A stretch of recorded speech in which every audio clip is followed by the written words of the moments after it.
विश्वं दर्पण दृश्यमान नगरी तुल्यं निजान्तर्गतं पश्यन्नात्मनि माया बहिर्वोद्भूतं यथा निद्रया या साक्षात् कुरुते प्रबोधसमये स्वात्मानमेवाद्वयं तस्मै श्रीगुरुमूर्तये नमः। इदं श्रीदक्षिणामूर्तये वसुदेवसुतं देवं कंसचाणूरमर्दनं देवकी परमानन्दं कृष्णं वन्दे जगद्गुरुं नारायणं नमस्कृत्यं नरं चैव नरोत्तमं देवीं सरस्वतीं व्यासं ततो जयमुदीरये। ओम। इस वीडियो में 18वें अध्याय का 59वां श्लोक 59 यद अहंकारम आश्रित न योत्स इति मन्यसे मिथ्येस्य व्यवसायस्ते प्रकृतिस्त्वाम नियोच्यति। क्या हुआ? यदि तू अहंकार का आश्रय लेकर ऐसा मानता हो कि मैं युद्ध नहीं करूंगा तो तेरा ये निश्चय झूठा है, क्योंकि तेरी प्रकृति तुझे युद्ध में नियुक्त करेगी। यहाँ भगवान का आशय है कि तू क्षत्रिय है, अतः तेरी इच्छा न होने पर भी तेरा स्वभाव तुझे हठात युद्ध में प्रेरित करेगा। ऐसा है। तो क्या बोला? यद अहंकारम आश्रित न योत्स इति मन्यसे। भगवान कहते हैं कि भगवत शरणागति होकर माने भगवत तत्व ज्ञान से अहंकार का निवारण करो और भगवान में चित्त लगाकर बुद्धि लाकर बुद्धि योग हर जगह है, अहंकार का विनाश करो। यदि इस अहंकार को लेकर तुम कहोगे कि स्वतंत्रतो अहम, मैं स्वतंत्र हूँ, स्वतंत्रतो अहम, क्यों तुम्हारे लिए कोई काम करूँ, हम दूसरों की सलाह मानने वाले नहीं हैं, तो ठीक है हम सो करेंगे तो क्या होगा। तो एक और तो बोलता है कि शिष्यस्ते अहम, मैं तुम्हारा शिष्य हूँ, शाधिमाम मुझे शिक्षा दो, त्वाम प्रपन्नम मैं तुम्हारी शरण में हूँ। और दूसरी ओर बोलते हैं न योत्स इति, यानी जब तुम्हें अपने ही निश्चय को कार्यान्वित करना है तो हमसे पूछने किस लिए, हमसे क्यों पूछने आते हो? विचार का परिग्रह भी नहीं करना चाहिए। तो अहंकार का आश्रय लेकर तुम कहते हो कि मैं नहीं लड़ूंगा। तुम मेरे प्यारे अर्जुन, तुम्हारा ये व्यवसाय, तुम्हारा ये निश्चय मिथ्या है। मिथ्येस व्यवसायस्ते।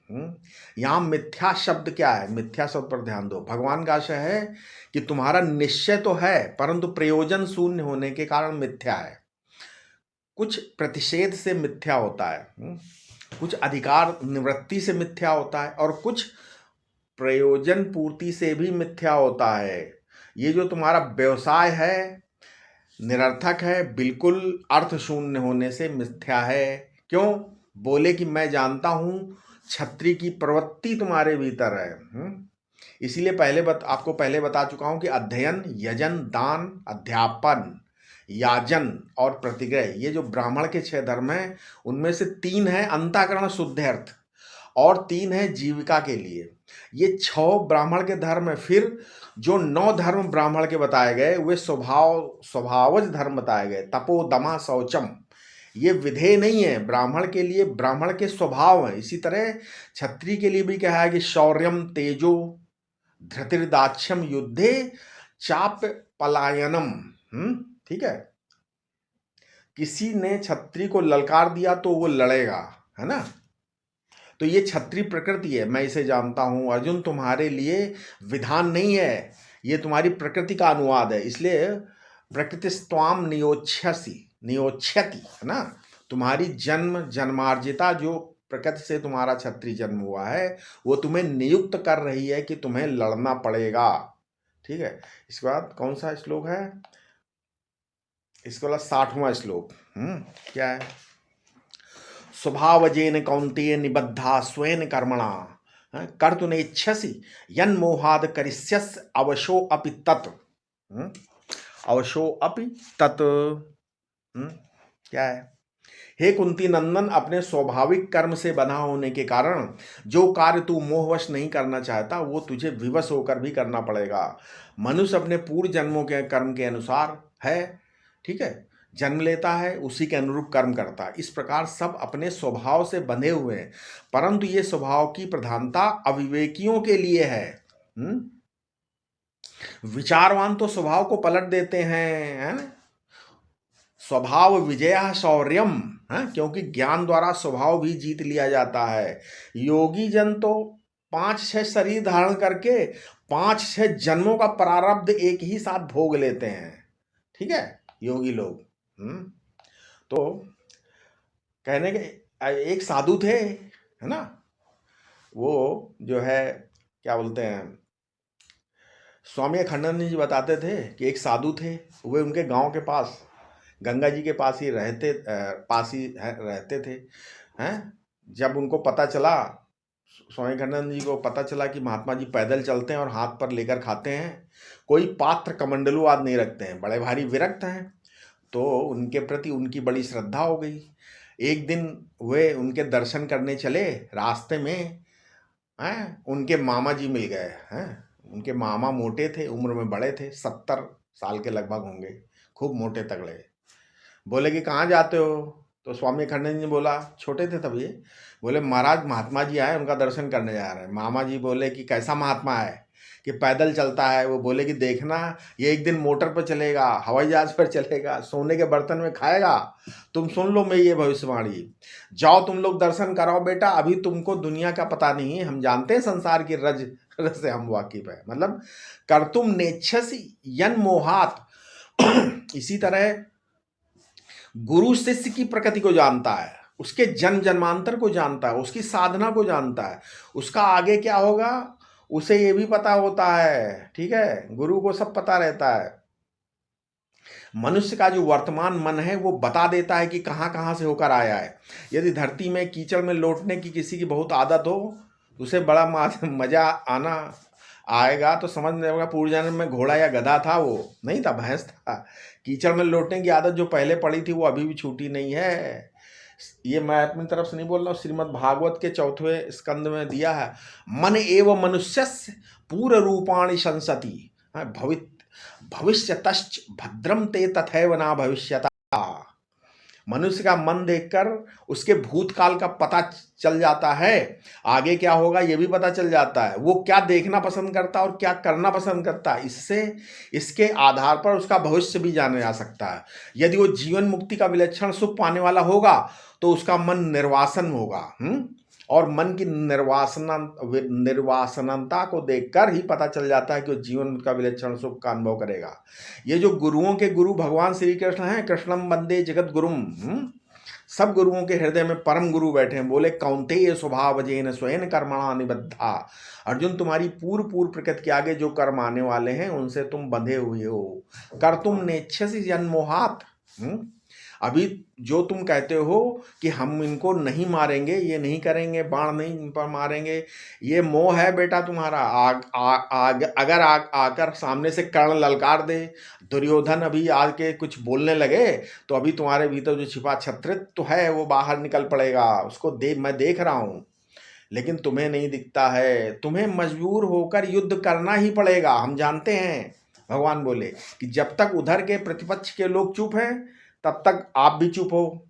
उधर से अगर कुछ शुरू हो गया तो यहाँ से भी, अगर वो लोग कहेंगे ये देखो अर्जुन नपुंसक हमारे सामने खड़ा है, अरे ये तो क्या कर रहा है, क्या लड़ेगा, फिर तुम्हारा पौरुष जाग जाएगा, तुम्हारे भीतर छिपा हुआ वो मजबूर होकर बाहर निकलेगा। एक सज्जन थे, स्वामी अखंडानंद जी बताते थे, एक सज्जन थे, वे श्री उड़िया बाबा जी महाराज के पास आए और बोले कि मैं तो आपके पास ही रहूँगा, आपके साथ ही चलूँगा। इसी बीच में उनकी पत्नी आ गई और उसने तो उड़िया बाबा जी का फेंटा ही पकड़ लिया। बोले कि सब महात्मा आते हैं तो सौभाग्य का वरदान ही देकर जाते हैं, और तुम आए हो तो हमें विधवा बनाने आ गए यहाँ। अब बाबा को तो उधर भी देखना इधर भी देखना। उस आदमी से बोले कि अच्छा तुम साधु हो जाना, सन्यासी हो जाना, लेकिन उसके पहले 3 बरस इस स्त्री के साथ तुम पूर्ण ब्रह्मचर्य के साथ रहो, अब हमारे पास आना, तब इससे तुम्हारी दृढ़ता का पता चल जाएगा और हम तुम्हें सन्यासी बना देंगे। वे अपने घर चले गए और 3 बरस में उनके 3 बच्चे हो गए। ये तो गुरु घंटाल लोग जो होते हैं आगे की नहीं सोचते, इसलिए भगवान कहते हैं कि तुम्हें मजबूर होकर करना पड़ेगा, है, ठीक है, मजबूर होकर करना पड़ेगा। क्या करिष्यस् करिष्यस् अवशो अपि तत्, करिष्यस्य अवशो अपि तत्। ठीक है।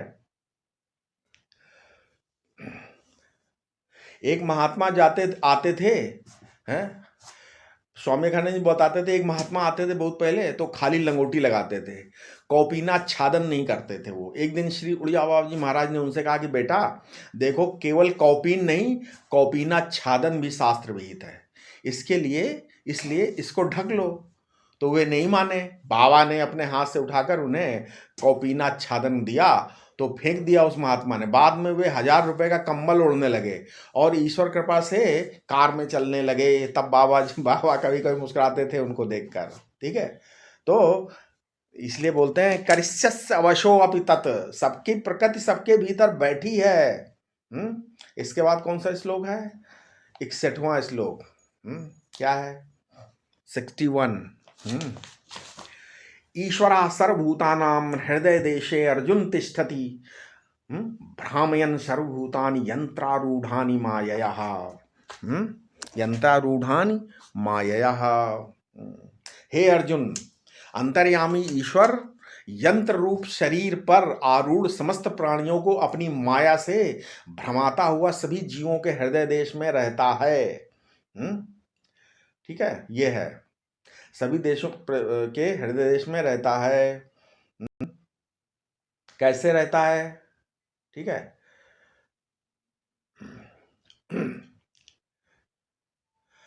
ईश्वर सर्वभूतानाम, इसलिए प्रकृति को छोड़ो, वो तो जड़ है, मिथ्या है प्रकृति। महात्मा लोग प्रकृति को स्वतंत्र रूप से स्वीकार नहीं करते हैं। क्षेत्रज्ञ तो ईश्वर है, वो सब भूतों के हृदय में, और हृदय का अभिमानी बना हुआ जो ये आत्मा है उससे संलग्न होकर ही बैठा है। जिस अंश में वो हृदय से संलग्न मालूम पड़ता है उस अंश में उसको जीव कहते हैं, और जब वो अपने स्वरूप भूत अंश में हृदय से संलग्न नहीं है तब उसे ईश्वर कहते हैं।